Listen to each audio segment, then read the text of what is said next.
Until now, the prevailing Newtonian mechanistic worldview has dominated Western culture, science, and metaphysics for hundreds of years.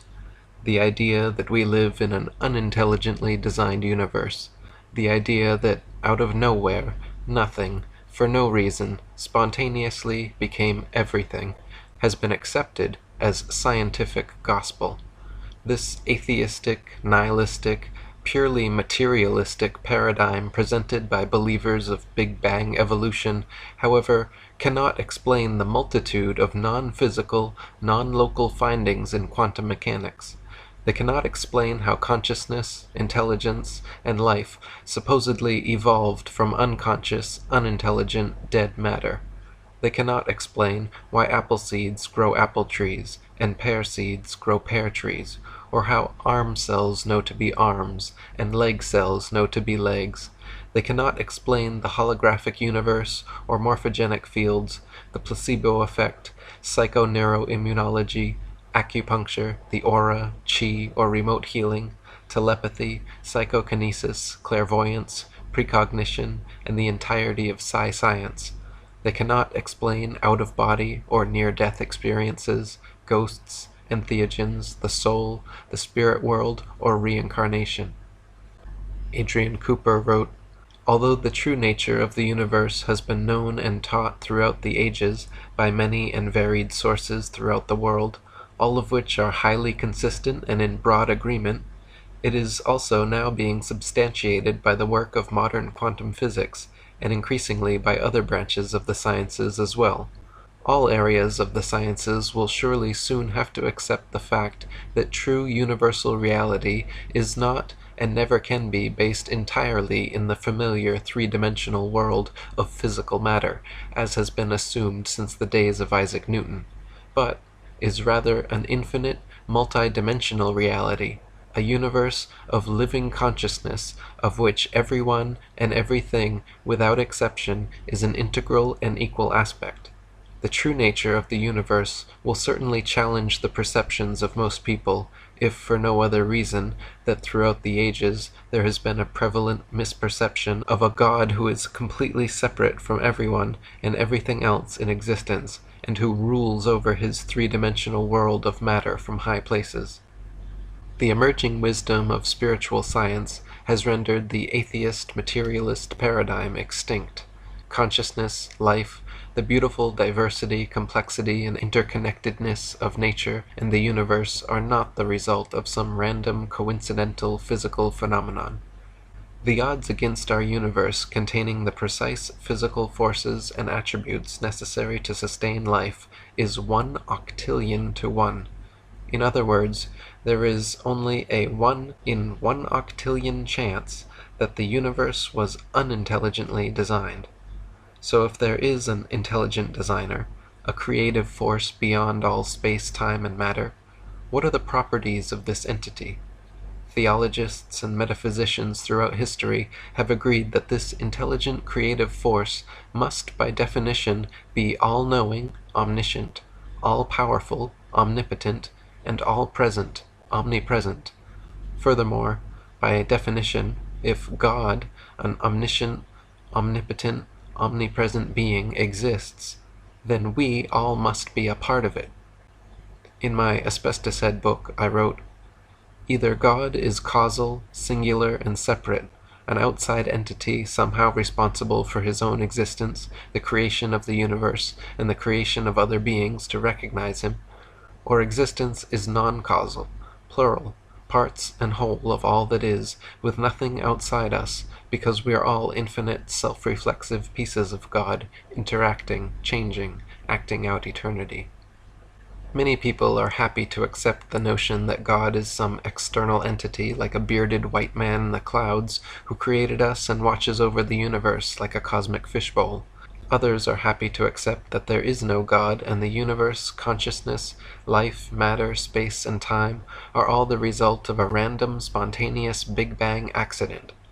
Personally, neither of these ideas have ever resonated with me, and both are relatively modern. If instead we consult the most ancient culture and the oldest texts in recorded history, the Indian Vedas, a very different story presents itself.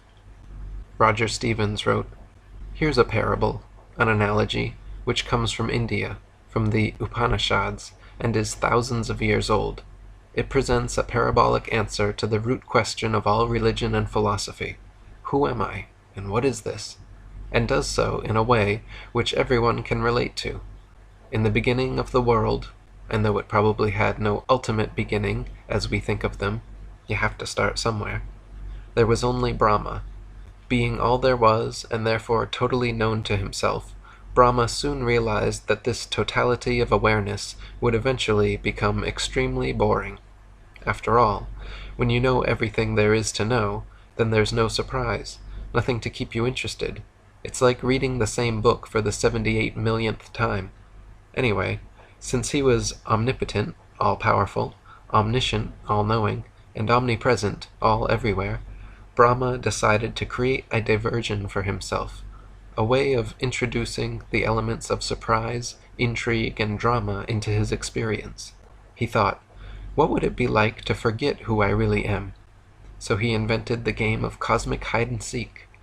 According to the rules of this game, Brahma would pretend to break pieces of himself off from the whole, so that to all appearances they would seem separate. That's the hide part. Then, as the apparently separate consciousness at the center of each of those apparently separate pieces, and through their apparently separate and unique perspectives, he would seek to rediscover who he really was, which was, of course, everything. Imagine seeing yourself from an infinite number of different perspectives, each one initially ignorant of its relationship to all the rest. Imagine going to sleep and dreaming a different lifetime each night, each lasting for more or less years, each complete with the full range and variety of emotional life and death details. Imagine having the same dream, but playing a different role in it each night, seeing it through different eyes each time. Well, guess who those apparently separate pieces are? Since there is only one I am in the universe, one consciousness, it's all a game of hide-and-seek, and each one of us is in the same state. I'm it, and you're it. Brahma, God, Tao, universal mind, the one, the void, the field, infinite consciousness, or whatever you want to call it, by definition is everything, exists everywhere, and is completely known to itself. Try to picture, if that was your reality, what would you do with your existence? What can you do with your existence as an omnipotent, omniscient omnipresence with nothing unknown or outside yourself? There really is only one possibility. You play make-believe, hide-and-seek. Since you are the one objective infinite consciousness, to hide from yourself, you must first divide your sense of self into several subjective finite packets of consciousness. At and as the root of each of these subjective packets of consciousness will be the feeling of I am and I am not, the feeling of existing as an individual entity separated from the totality. With that, the hiding part is complete. The next step is creating a sensory-rich, holographic, and ultimately illusory material world and physical bodies where these subjective awarenesses can interact, play, and experience. To best accommodate this, since God is a singularity, the material world must be a world of duality, a world of polar opposites, where each soul, each individuated facet of God, may experience the heights, depths, and breadth of possibility, so there must exist both good and evil, male and female, positive and negative, pleasure and pain, birth and death, inhale and exhale, black and white, dark and light, day and night, sun and moon, yin and yang, intelligence and ignorance, and so on and so forth. The one golden rule and driving force of God's universal hide-and-seek game is called karma, or cause and effect. What goes around comes around. Do unto others as you would have done unto yourself, because fundamentally there is no you or others, there is only God, the one true self. Your physical body, your name, your entire human identity, and the feeling of being an individual entity separated from the totality is a secondary and ultimately illusory experience of the one true being. Your feeling of being Tom, Dick, or Harry is a purposely induced state of amnesia so that the creator may experience his creation. Each subjective packet of consciousness, each soul, ultimately is and wishes to reunite with the one, Tao, God, Brahma. But life as Brahma, to be honest, gets boring, and sometimes Brahma would rather play hide-and-seek. God wants to experience through you what it is like to be you, a fractal fragment of himself. Thus begins lifetimes of cyclical hiding and seeking, karmic creation and destruction, moving away from and back towards God, your true self. Fritjof Capra wrote, "In the Eastern view, then, the division of nature into separate objects is not fundamental, and any such objects have a fluid and ever-changing character.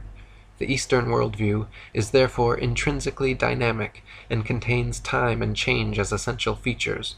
The cosmos is seen as one inseparable reality, forever in motion, alive, organic, spiritual and material at the same time. Since motion and change are essential properties of things, the forces causing the motion are not outside the objects, as in the classical Greek view, but are an intrinsic property of matter.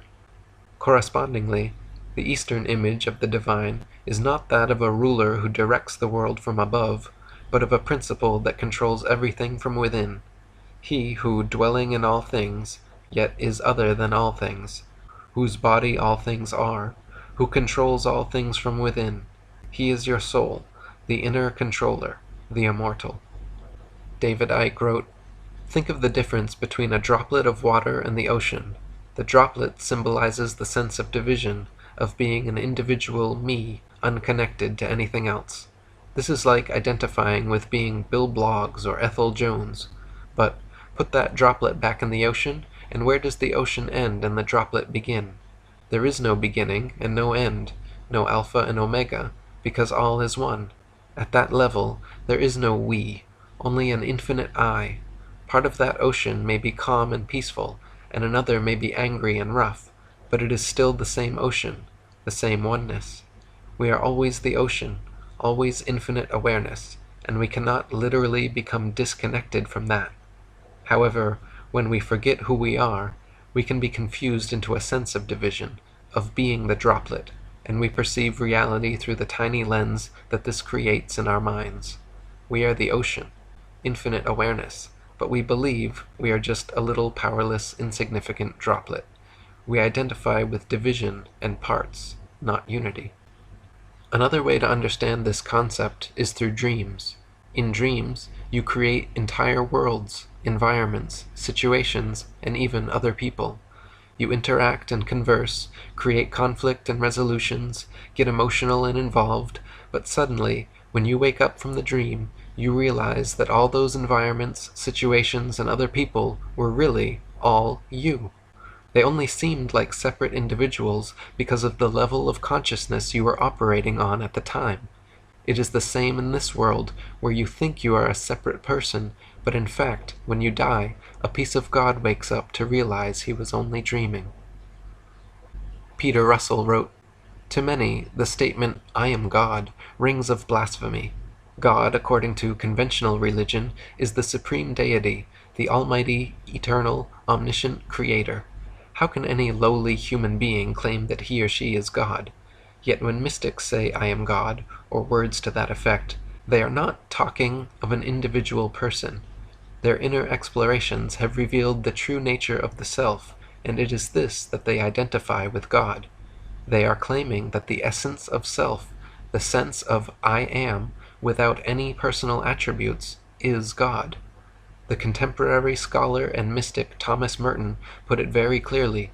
If I penetrate to the depths of my own existence and my own present reality, the indefinable am that is myself in its deepest roots, then through this deep center I pass into the infinite I am, which is the very name of the Almighty. I am is one of the Hebrew names of God. It is often translated as I am that I am. Similar claims appear in Eastern traditions. The great Indian sage Sri Ramana Maharshi said, "I am is the name of God. God is none other than the self." In the 12th century, Ibn al-Arabi, one of the most revered Sufi mystics, wrote, "If thou knowest thine own self, thou knowest God." Shankara, the 8th century Indian saint, whose insights revitalized Hindu teachings, said of his own enlightenment, "I am Brahman. I dwell within all beings as the soul, the pure consciousness, the ground of all phenomena. In the days of my ignorance, I used to think of these as being separate from myself. Now I know that I am all." Since people always misinterpret the phrase, "I am God," I prefer to explain it as, "I am is God." The self-awareness and continuity of being expressed by the words, "I am," our inner witness and intuition, is our direct channel to God. It is undeniable that if God is omnipresent, then He must exist in you. He must be you, and everyone and everything else in existence as well. We are all playing an equal part as lost ripples in God's infinite ocean of consciousness. Michael Talbot wrote, "There is a Hindu myth that human consciousness began as a ripple that decided to leave the ocean of consciousness as such, timeless, spaceless, infinite, and eternal. Awakening to itself, it forgot that it was a part of this infinite ocean, and felt isolated and separated. Adam and Eve's expulsion from the Garden of Eden may also be a version of this myth, an ancient memory of how human consciousness, somewhere in its unfathomable past, left its home in the implicate, and forgot that it was a part of the cosmic wholeness of all things. In this view, the earth is a kind of playground in which one is free to experience all the pleasures of the flesh, provided one realizes that one is a holographic projection of a higher order." In the Judaic Kabbalistic belief, this concept is present as the entirety of creation is seen as an illusory projection of the transcendental aspects of God. In Christianity, it is said the Father and Son are one. Thy Father art in heaven, the non-physical, but the Son lives in the flesh, the physical. The Father is Brahman, the ultimate, objective, implicate reality, and the Son is Atman, the fractal fragment of the One, sent to experience and enjoy the Father's creation. The Mother Mary is nature, or Mahamaya, the sustainer of the material world. She is the illusion maker, the agent of change, keeping all things in constant motion and flux between polarities. It is her dynamic, endless dance of forms which keeps us from realizing that there is ultimately no such thing as separateness. The Upanishads state that one should know that nature is an illusion, Maya, and that Brahman is the illusion maker. This whole world is pervaded with beings that are parts of him. Fritjof Capra wrote, "The basic recurring theme in Hindu mythology is the creation of the world by the self-sacrifice of God, sacrifice in the original sense of making sacred, whereby God becomes the world, which in the end becomes again God. This creative activity of the divine is called Ma, the play of God, and the world is seen as the stage of the divine play. As long as we confuse the myriad forms of the divine with reality, without perceiving the unity of Brahman underlying all these forms, we are under the spell of Maya. Maya, therefore, does not mean that the world is an illusion, as is often wrongly stated. The illusion merely lies in our point of view, if we think that the shapes and structures, things and events around us are realities of nature, instead of realizing that they are concepts of our measuring and categorizing minds. Maya is the illusion of taking these concepts for reality, of confusing the map with the territory. In the Hindu view of nature, then, all forms are relative, fluid, and ever-changing Maya, conjured up by the great magician of the divine play. In the Vedanta, our individual souls, our separate subjective packets of I am consciousness, are called Atman, and the one unified, objective, infinite wellspring of consciousness from which everyone's Atman arises is Brahman. Atman is our divided, dualistic self, and Brahman is our whole true self. But fundamentally it is taught that Atman is Brahman, and Brahman is Atman. Your true self, beyond this earthly identity, is not divided and dualistic. Your true self is not separate and subjective. Your true self is not Jack, Jill, Joe, Jen, Jim, John, James, or Jason. Your true self is the same as my true self, as everyone's true self is God. Adrian Cooper wrote, "This ultimate reality is called Brahman and is exactly the same as the One, the All, Spirit, everything that is, and in the West might be regarded as the true definition of God. Brahman, universal consciousness, considered to be the ultimate reality, is infinite, exists beyond the five physical senses, and is incomprehensible. Most ancient wisdoms of the world teach that human beings are God in the microcosm, immortal spirits made in the true image of God. Hinduism teaches the same principle in the form of Atman, which is equivalent to the human soul.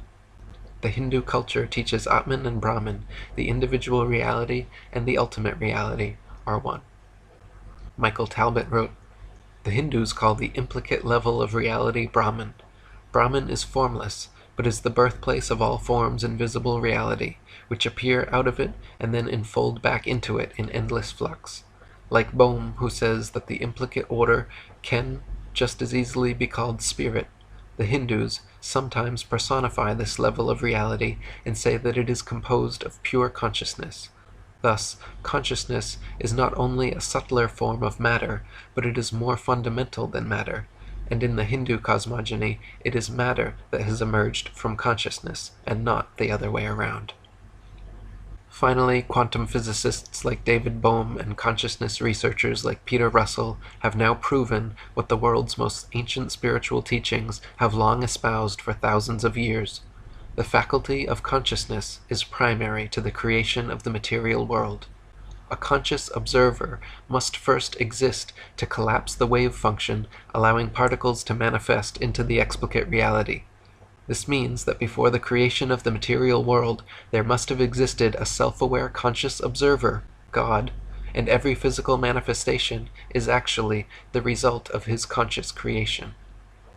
Fritjof Capra wrote, "The basic elements of the worldview which has been developed in all these traditions are the same.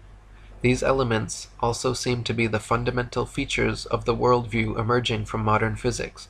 The most important characteristic of the Eastern worldview, one could almost say the essence of it, is the awareness of the unity and mutual interrelation of all things and events, the experience of all phenomena in the world as manifestations of a basic oneness. All things are seen as interdependent and inseparable parts of this cosmic whole, as different manifestations of the same ultimate reality. The Eastern traditions constantly refer to this ultimate, indivisible reality which manifests itself in all things, and of which all things are parts. It is called Brahman in Hinduism, Dharmakaya in Buddhism, Tao in Taoism. Because it transcends all concepts and categories, Buddhists also call it Tahata, or suchness. What is meant by the soul as suchness is the oneness of the totality of all things, the great all-including whole. In ordinary life, we are not aware of this unity of all things, but divide the world into separate objects and events. This division is, of course, useful and necessary to cope with our everyday environment, but it is not a fundamental feature of reality. It is an abstraction devised by our discriminating and categorizing intellect. To believe that our abstract concepts of separate things and events are realities of nature is an illusion. Hindus and Buddhists tell us that this illusion is based on avidya, or ignorance, produced by a mind under the spell of Maya. The principal aim of the Eastern mystical traditions is therefore to readjust the mind by centering and quieting it through meditation. The Sanskrit term for meditation, samadhi, means literally mental equilibrium. It refers to the balanced and tranquil state of mind in which the basic unity of the universe is experienced. Entering into the samadhi of purity, one obtains penetrating insight that enables one to become conscious of the absolute oneness of the universe.